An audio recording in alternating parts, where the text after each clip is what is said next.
we got the stock K20 Type S intake manifold. So now we're gonna put on the MaxpeedingRod one. Okay, my manifold's out. Kind of just working fast through it. My son's actually the one working on it. I'm just around there popping in here and there, being kind of lazy. All right, we got the manifold on, but we do need to get some spacers. It's a little too tall right here. See how it's, you know, there's a gap. We got to figure out what to put here. Plug and here. Worst case scenario, we're just gonna weld it shut. Throttle body's in. You know, yeah. So he's keep working on this. All right. Okay, folks.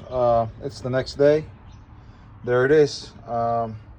MaxpeedingRods intake manifold is installed.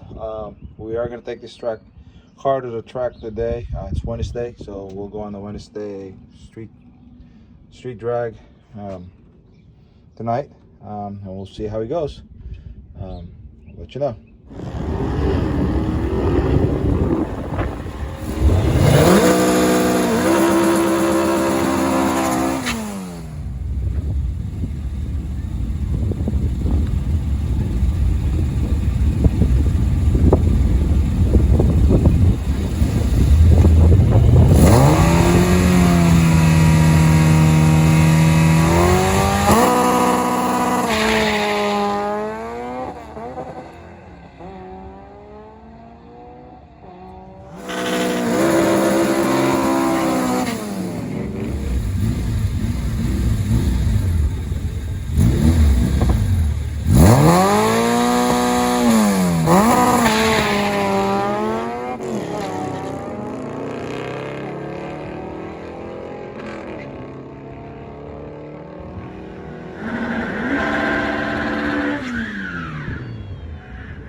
I think that clutch master is done.